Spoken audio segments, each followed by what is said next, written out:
Good afternoon and welcome to yet another TUG Connects 365 webinar today. I'm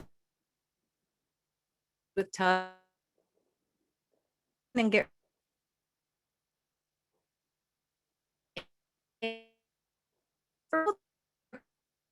is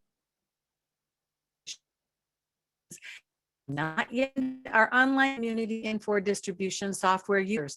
Now, we've all heard that phrase that knowledge is power, and I can say that after today's presentation, you'll be waking up tomorrow morning with a bit more of both. TUG webinars, online forums, and member events facilitate the timely exchange of ideas and information to help you work smarter and with more confidence, and that's always a powerful combination. And heads up, TUG Connects 2021 virtual conference registration is now live. So after today's webinar, make sure you head on over and register. If you're currently a member, it pays to get even more involved. And if you're not, please visit our website to discover why 2,300 heads are better than one to help you be the best at what you do. Now, before we get started and make an official announcement of what today's webinar content is, I'd like to say that Andy has graciously allowed us to give IP permission. So feel free to take screenshots of anything that you see, copy something that's in the chat window that will be helpful to you in your job. Plan to buckle up for about 30 minutes of content. We will have a poll to engage you and hear your thoughts in terms of where you are today. Also open your Q&A bubble. That's where we'll be able to see your questions that are posted. And I'll also be monitoring chat as well. We will be staying online until the last question is answered or our allotted time on the platform runs out. So it is our pleasure to welcome back Andy Wiest, founder of ASW Global Consulting, who's diving into the conundrum of analysis paralysis and where to go next. So Andy, I'm turning things over to you and take it away. Thanks, Gloria. I see my computer's having some issues. I have a little bit of lag here, so we'll do the best we can. There we go. All right, that should be us. Let's rock and roll. I'll keep the intro brief. This is the third in our series doing these webinars with TUG this year, and we're keeping along the same topic. We started out with operational excellence methodologies, and then we touched into warehouse management systems and how that's just a tool and it can do so much for you, great or bad, depending on how it's implemented and used. So just talking about tools and their benefit to operational excellence. Before we dive into the third, which Gloria said, analysis paralysis is the topic today, I do just want to share, the background on the company and our approach, right? So simply put, we work with our clients to challenge the status quo. That's what we're looking to do, right? So from small mom and pop retailers, you see a couple images there on the left, a pet sitting company, a charcuterie board, the Platter Girl here in Portland, Oregon, all the way to regional, national wholesalers, light manufacturers. Those images on the right represent. So today we're diving into the challenges of decision making. And one in particular we wanted to address today has a couple really fun concepts we hope will be inspiring for you. They are to me and our company. So this is what we wanted to share with the TUG community today, and we hope that you enjoy it. So analysis paralysis, let's define that first. Simply put, we're talking about something like typically overanalyzing or overthinking, right? We're paralyzed by the complexity of the decision. I'm the guiltiest one here. I'm certainly trying to change, right? I gotta take a dose of my own medicine. I overanalyze everything, every single decision we do in our personal life. It drives my wife crazy for sure, but I know that it bleeds into our business as well. And if you don't believe me, here's a cost-benefit analysis for a vacation that we were planning to take a number of years ago. And you can see that I'm paying attention to the cost of airfare, the room and board, are we using points or cash and points combo? How much is airfare? What if we flew first class in style? How much would the increased charge be for that? Even travel time. We had some little kiddos, and the thought of being on an airplane for 11 hours, probably not going to Kauai. Can't imagine doing that with little people, right? So we narrowed it down, made a selection.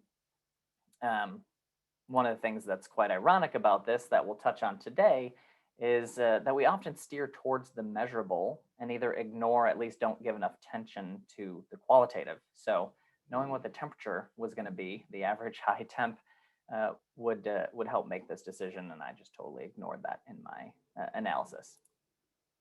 So maybe you're like me a little bit. Your brain works like mine. You think that worksheet isn't so crazy. But even if you do and you are like that, at some point this analysis becomes too much. It's too complicated. We dive into this too far. We get too deep in the weeds, and so we don't decide. Perhaps we don't decide at all. Consider what it's like to get takeout right now, an endless list of options. You have Caviar and DoorDash and all that stuff, and you just go in there and scroll through. It's like Instagram and Twitter and all that stuff. It's a never-ending list of options, right? Makes it hard to choose where we're getting takeout from.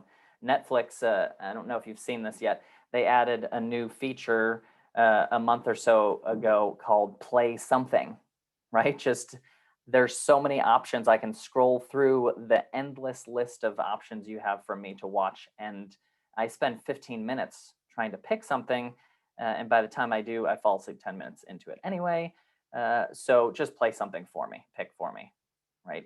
And I personally have always wished this, that restaurants would just offer 5 or 6 things. Keep it simple, right? If you've ever been to the Cheesecake Factory, they have like 35 pages in their menu. They offer pretty much anything you could ever ask for.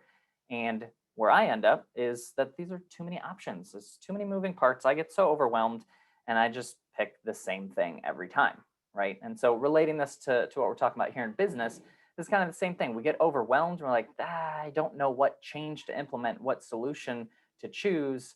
I'll just stick with what we're doing right now. Another aspect of this is a fear of creating a bigger problem.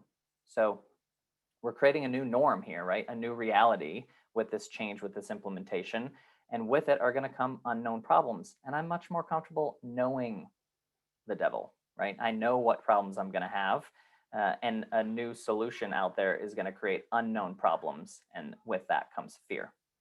Or maybe better yet, there's a better solution out there. It's a short distance away, and I'm stalling waiting for it. You could relate that to software. Like, we're on version 10 and version 11 is coming out shortly, or they tell us it's going to be released shortly.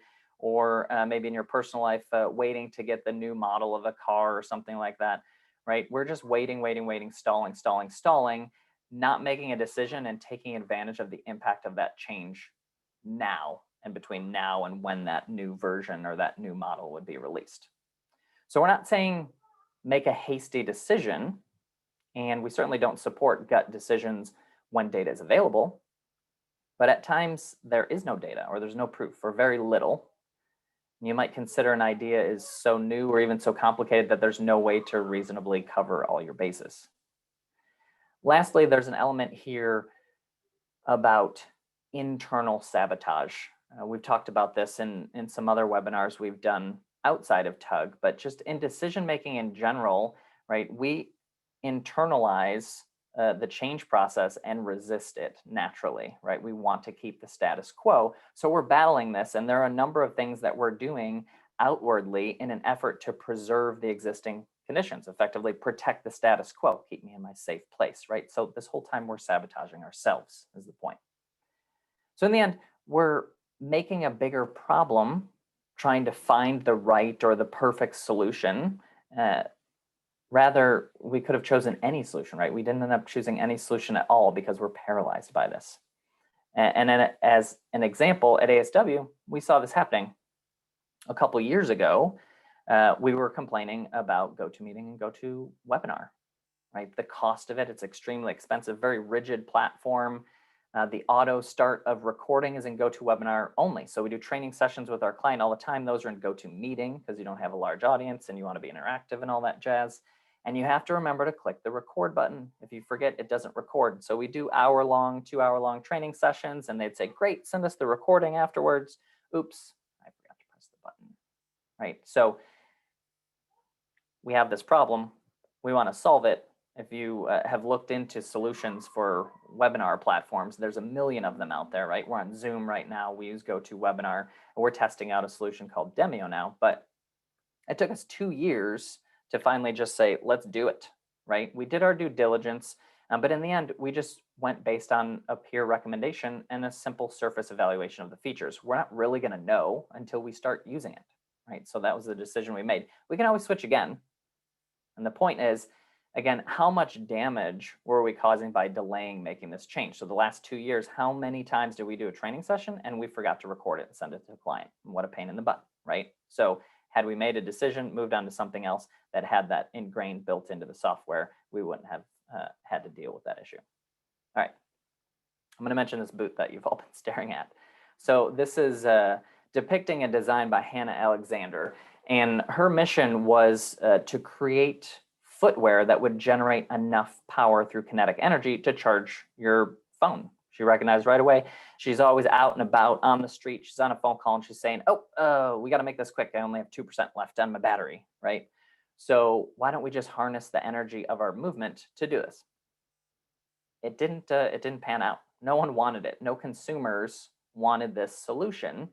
However, this is now a company called Sole PowerTech, SOLE PowerTech.com. You can go check them out. And it's used in industrial applications, first responders, construction sites, or natural disaster response scenarios like that, where we can use that kinetic energy to keep track of where people are, keep them safe, located on job sites or out in the field where there's a fire being put out or there was a hurricane or what have you. And the point of this whole story is you might set out to do one thing and end up doing something else entirely, but that doesn't necessarily mean that it was a failure. It's still a great solution. So I know that was a lot to unpack and digest, but I think that was the point. The point is decisions are hard to make and there's a lot that goes into them. So here's our agenda. It's pretty simple. We're going to approach this from the 20,000 foot level. There's not a lot of details. There's not any complex formulas or anything like that to take away. I'm not trying to prove anything to you either. I'm just questioning what we're all too comfortable to do with when faced with making a difficult decision. And as we rely on some legacy approaches, or oftentimes what we see is we don't make a decision at all. And we're going to do this in two ways. We're going to talk about COI instead of ROI, right? The cost of inaction. It's going to be our first topic. And the second one is this idea of seeking failure, intentionally breaking something, failing, crossing the threshold, going too far. And then we'll have some time for Q&A as well. All right, so let's start off with a quick poll. If you guys can throw that out there for me. What we're talking about here is, are you familiar with this term, COI, or cost of inaction? Yes, it's a part of every decision we make. We have that on our minds all the time, right? There's a cost for us stalling, waiting. The decision-making process itself is costing us. Or it sounds familiar. I'm really looking forward to hearing about it today. That's our maybe or not at all. Is this even a real thing? Is COI an acronym? Can I find that if I Google it? So please vote. Tell us what camp you sit in. I'm not going to hold you to it at all, but it gives us a sense of our audience and what situation you're all in. I'll let this go for a few more seconds.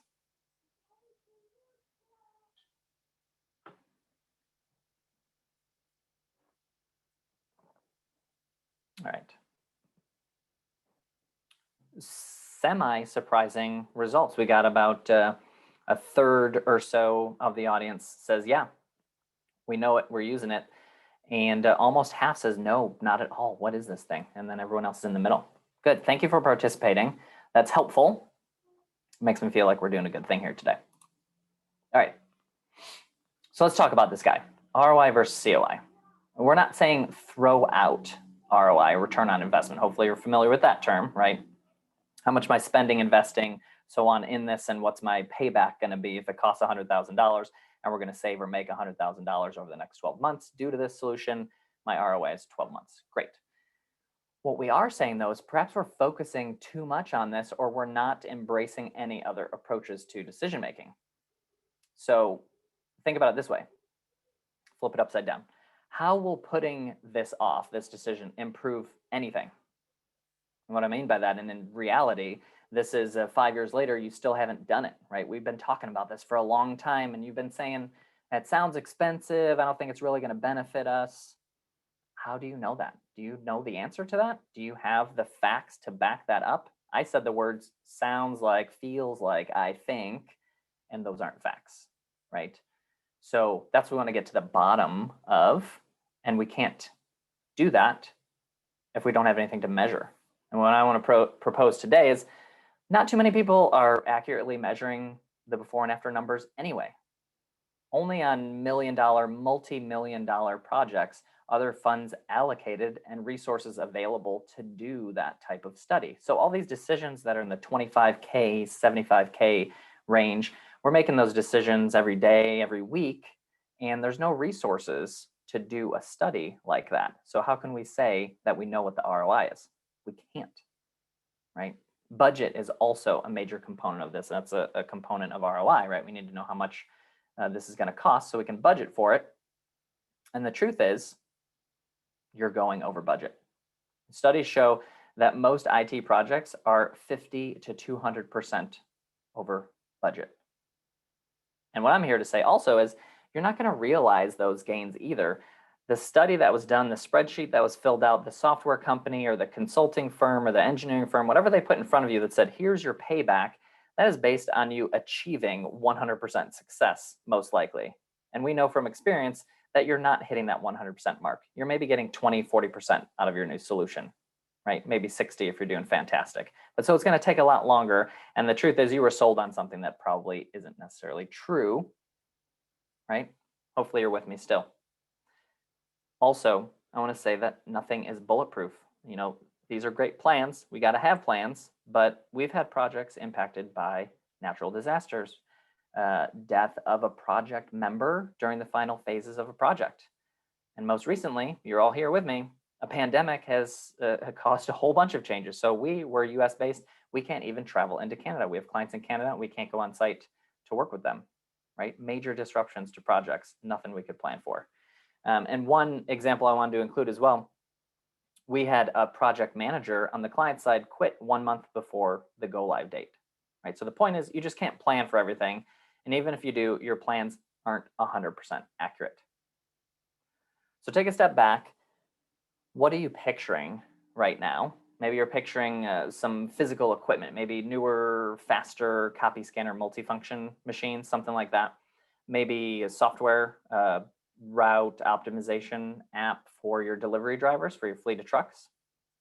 So for years, you've been complaining about those, right? We don't have this. We got this old equipment and it's constantly jamming and having problems with it. And our drivers, we don't have route optimization. So this is all by gut feel and all that jazz. We don't know what's going on. We don't have any visibility to that. But we haven't implemented change because we don't see the ROI and we're stuck on this ROI. Let's look at it from the COI perspective. What could these folks be doing if we had equipment that was working properly and was current technology? Instead of wrestling and waiting for this thing to finish or do what it's supposed to do, what could that time be spent doing that would be opportunity cost we're missing? On the route optimization, we're looking at our ROI study, you know, that our route's going to be 10% more efficient. We're going to be saving fuel, less vehicles on the road. Oh, I can see the cost savings from doing that. That's great. That's going to help me with my return. But from the COI side, what about more efficient routes? 10% more efficient, I said, right? Means we have a later start time hitting the road, thus a later order cutoff time. And this is something our customers have been asking about for years. We've never been able to deliver on that. But because we haven't made this decision, we haven't moved forward, we've been losing customers. Customers are going to our competitors because they have been able to do that. They have been able to take orders later, right? So losing customers because your trucks don't have routing, route optimization, was that part of the ROI study? Probably not, because how can you quantify that, right? Are you picturing safety at all? We do ROI studies on safety improvements, often, many a year. And we're so surprised when they're still not accepted. We show just one incident. You know, the investment in preventing just one incident would pay for itself. There's your return. Still not accepted. Why? What if we look at this from the COI side? There's a component to this decision that's just doing the right thing, right? Making the right decision, even though the numbers don't necessarily prove it or prove anything, right? How's this possible? I'm curious myself. We have hundreds of photos like this, lanyards in disrepair, harnesses being worn improperly, Not at all fire hazards, chemical hazards, people climbing on stuff, falling hazards, powered industrial trucks in unsecured trailers. I mean, we have been on site when a truck pulled off from the dock with a forklift inside and a human being in that forklift. Yet safety is 0.3% of our revenue. How much are you spending on safety? How much are you implementing change in this area specifically? If there's any one area where COI is the greatest, wouldn't you agree it's here? The cost of inaction could be someone's health, could be someone's life. Do you see now the benefit of considering this approach of COI and valuing it as much as if not greater than ROI? I'll leave you with this. We're talking about, in general, change and challenging the status quo, right? And if ROI has been around since 1914, it's a long time ago, and the concept has remained relatively unchanged, aren't we due for a new approach, right? Let's challenge that status quo. All right, we're going to take a break here for some questions. They can certainly be on whatever you want. We're kind of pausing here on the COI, and then we'll pause again after the seeking failure portion. So any questions? Yeah, first I want to make a comment. When you mentioned COI in my line of work, first thing that I thought of was certificate of insurance. And I apologize to everyone in our digital audience for my typos. I'm multitasking behind the scenes feverishly, so I apologize for that. And the other thing that I posted is I think of also the amount of rush fees and the bump up on the budget when we don't pull the trigger on something too quickly and hold off on that decision-making process. How much does it really extra cost us in the long run? Those are just my personal comments. So I do have a question. This came in anonymously, so I'm not sure who. Number one thing that people have the tendency to put off. I would say probably, I don't know if I have the number one, but if you look at this as a scope of or range of decision making, I think the more complex it gets, the more we're putting it off, right? It's a very simple decision. What time should we leave? I can analyze, well, based on traffic and this, that, and the other, and the kids never want to put their shoes on. We should leave 15 minutes. Okay, that's what time we're leaving. That's a pretty quick one to make. But the more complicated it gets, the more we push it off. Again, for that fear that I'm missing something, fear that I'm making the wrong decision. We're going to get into that in a minute with seeking failure, but just fear of change, fear of making a decision and making a mistake. That's all we have right now. I'm going to let you jump back into your program and I'll come back at the end and we'll scoop up those last questions we have. Thanks, Cool. Andy. Thank you. All right, let's keep going. All right, now we're on to the second part of this topic, and it's seeking failure. So that first quote there is from Scott Birkin. He's an author on innovation and creative thinking. He was also with Microsoft for 10 years or so, working on Internet Explorer and some other stuff. But he's talking about the value of experimenting.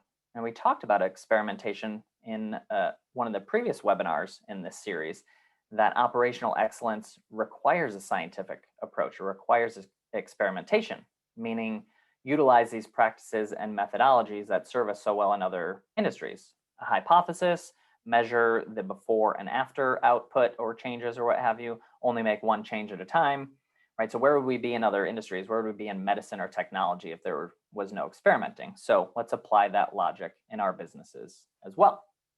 I read an article on the Harvard Business Review as back from 2010, but Eric Schmidt, the former CEO of Google, had revealed that when they were looking at the search algorithms for Google and looking to improve that, they came up with 13,311 evaluations to make on proposed changes. And they went through and implemented each one of those changes in a test environment, saw it all the way through the end to see if there was value in that change. That's a lot of experimentation, right? They went through the whole process for each one of those. And in the end, they ended up making 516 changes. That's a 96% failure rate, right? So apply that same logic here.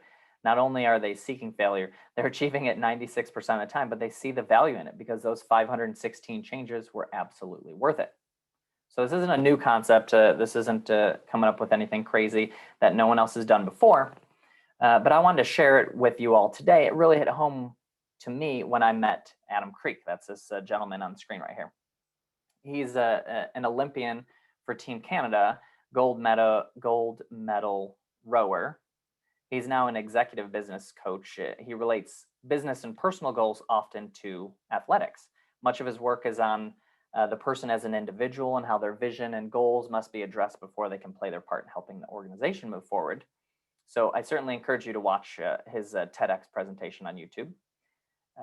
But in this, he explains that when he was part of the Olympic team, he was the best. He was the best rower. He was the best rower in all of Canada until Jake came along. When Jake joined the team, he was no longer the best. Jake was better than him, faster than him, stronger, more endurance, and it drove Adam crazy. And so he pushed back at the beginning, right? And he was like, oh, I don't want anything to do with this guy.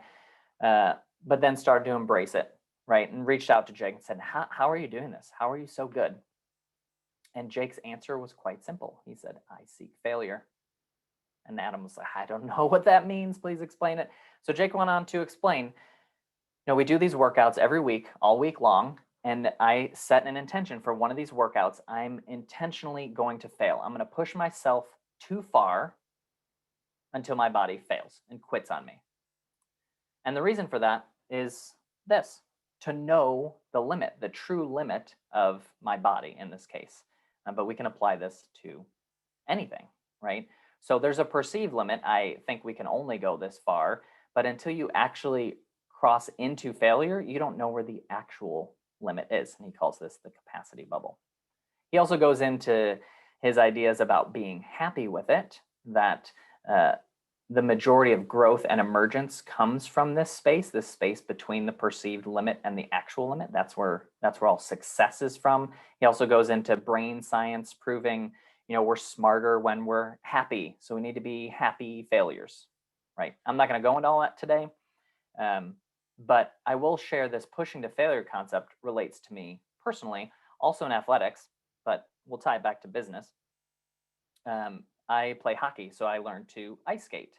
And skating is a fundamental element of the game, for sure.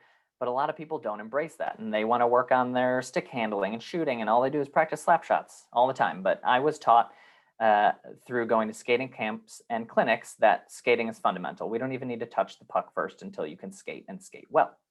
And I recall in one camp in particular, the instructor repeatedly demanded we push ourselves until we fell. She stated we'd only know where the limit was if we crossed it.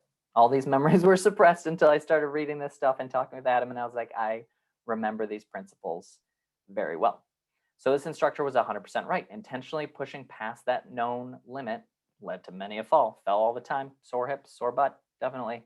But also led to a deeper trust of the edge, literally, in this case, the edge of the blade, but ultimately a better stride. And I became a very good skater, fundamental skater from that. I'm not the biggest player. I'm not the most skilled. I don't score the most goals, but I can get to the puck first, right?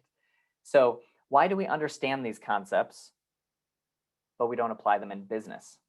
And so today, I'm trying to practice what I preach in this very presentation. I'm doing it. When I was prepping for this presentation, I thought to myself, is this too out there? Is anyone else going this deep, off the deep end, crazy? Are people going to like this? Maybe I should just keep it. I felt it coming on. Maybe I should just keep it safe. Maybe I talk about the things I know people want to hear about and they're interested in. And yeah, let's go to that safe place. No, I force myself to do it. We're out there, right? So now I have a dilemma. I, of course, want this to be super helpful content that you can use and share, but I also kind of want it to fail because I know that's how I'll learn and grow and do better next time. Hopefully that makes sense too. All right. That was a lot to take in. If you're having any trouble tying this together, and I had to go through my own presentation a number of times and say, am I actually making any sense here? I'll kind of summarize this. I want you to believe that we can make change knowing we're going to make bad decisions. And not only is it a known and expected outcome on occasion, but it's actually going to help us get better and we're likely to learn more from it. So let's make it happen. Let's push for it. Right? The worst thing we can do is change nothing at all. So I know this was quick and to the point, but are you more comfortable with that now? Can you start asking for it? Can you require it? Failure I'm talking about. And can you be happy when we indeed are failing? Change is hard, certainly, but progress demands change. All right, we got some more time left, I see. So we can do another round of Q&A, Gloria. Well, thanks, Andy. Yeah, Richard made a comment earlier, and he said that COI was a new one on him. He says, but he loves it. And then he also posted this question. He says, I struggle with learning facts after we outline a solution and wanting to start over with our solution implementation. Is there a threshold where it is better to stick to an original planned implementation as opposed to going back to the drawing board after learning new information? That's a great question. And I don't think I have any facts to share with you, but I certainly have an opinion. I'm full of those. I am personally, and the way our business operates, we do that often. We might get 80% of the way down the field and start all over again because, as you're making so many decisions, you veer off the path and onto a new path, and you get into so much detail that you lose sight of the original question, the original problem. And at times you got to take a step back, start all over again. Is this really doing what we want to do? And in personal life as well, I feel we do the same thing. My wife and I will be almost to making a conclusion about something. We should do this. And then we take a step back. Is this really what we want to do? Is this really fundamentally in agreement with what we're doing as well? And so that's kind of my opinion on that. You get down into the weeds on something, you might be so detailed that you're talking about A versus B in decision making, and you might need to take a step back and say, fundamentally, does this agree with the culture of our company? Because maybe we got off the path and we're doing something that we don't really agree with. That's a great response, Andy. I have another question that came in anonymously into our Q&A bubble. It says, I've attended other webinars that you've done, and what do we need to plan to fail? Something akin to Six Sigma and other operational excellence methods? That's a good one as well. We touched on some topics similar to this in that operational excellence webinar where there is no end, right? There is no process. If you dumb this down to one of the simplest principles, we're just looking at a given process and saying, we need to make an improvement to this process. And many of those methodologies for operational excellence say there is no end to this. We can make an improvement, we can make an incremental improvement, but then the cycle starts all over again. And if you go back to that webinar, I think you'll see a lot of those suggestions in there. And we also touched on some very logical reasons for that. The world is not the same place as it was yesterday or a week ago or 2 months ago when you started that change. So by the time you make it to the finish line, we implemented that change, you're living in a different environment, and it is probably not 100% the solution that's needed anymore. Excellent point. Excellent point. Andy, that's all that we have that's populated thus far. I think you did a great job, as always, of covering your content. So I'm going to wrap things up.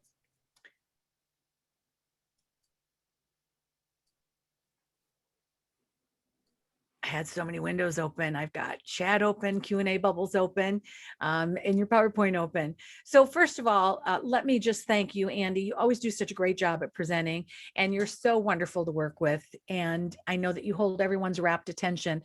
And also, we want to thank everyone who's taken time from their busy schedule to join us today. TUG members, just a quick reminder that if you still have additional questions, please make sure that you jump over to our all-new fire-breathing, coal-stoking forums. They are robust and greatly searchable. So if you haven't jumped over there yet, please join us. It's kind of like what I call a mashup between Facebook and LinkedIn, and is so easy to navigate. We want you to really take advantage of that member benefit. And some people think that's the greatest benefit. Interestingly enough, they'll post, and 10 minutes later, somebody shared this morning that said, wow, I posted a question and 10 minutes later, I have an answer. So it's really beneficial to your job performance. And also mark your calendars and watch your inbox for the community or the community boards to register for Friday's Avalara webinar on 2021 sales tax changes for Infor users. The TUG Connects 2021 registration link is open, so hop on over to www.theusergroup.org to register by just scrolling down on that site. And also, If you're not yet a member, the other member benefit is you get a membership discount rate when you register for TUG. So what are you waiting for is what I always say. Thanks again for joining us, Andy. Again, gracious thanks to you. And as they say in Hollywood, that's a wrap. Take care, everybody.